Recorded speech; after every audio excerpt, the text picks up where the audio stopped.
Hello, I'm Toby from Reside with a quick blog about the great pet debate.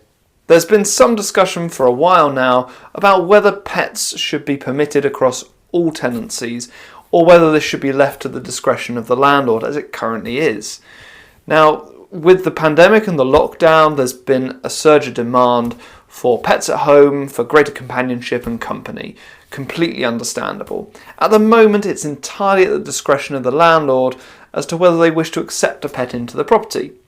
We frequently have landlords express concern over increased wear and tear, damage that won't be covered by the deposit now that there's a cap on the deposit and we're not allowed to take additional deposit where there are pets at the property. And also we run into trouble where pets are prohibited in the block head lease if the apartment is in a block of flats. However, recently the government has updated their standard tenancy agreement.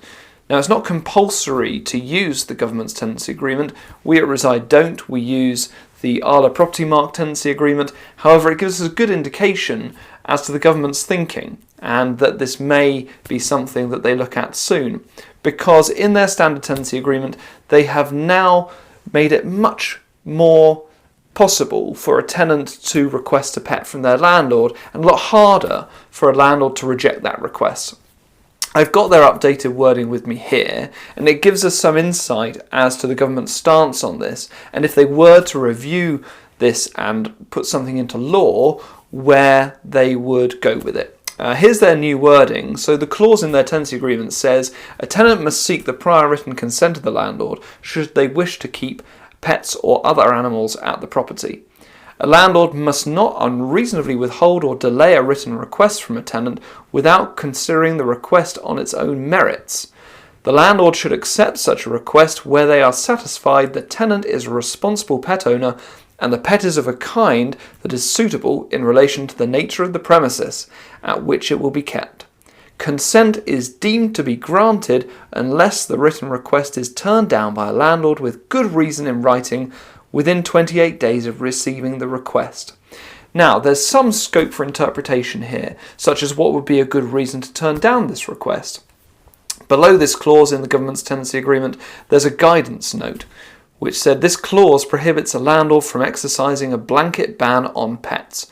A responsible pet owner will be aware of their responsibilities in making best efforts to ensure their pet does not cause a nuisance to neighbouring households or undue damage to the property. A landlord should take steps to accommodate written requests from responsible tenants with pets. Again, what is a responsible tenant? How does a landlord define that?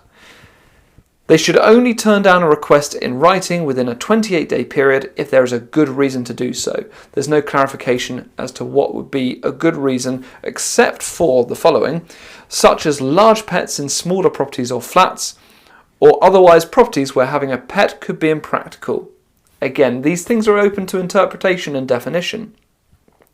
Landlord consent is therefore the default position unless otherwise specified in writing by a landlord.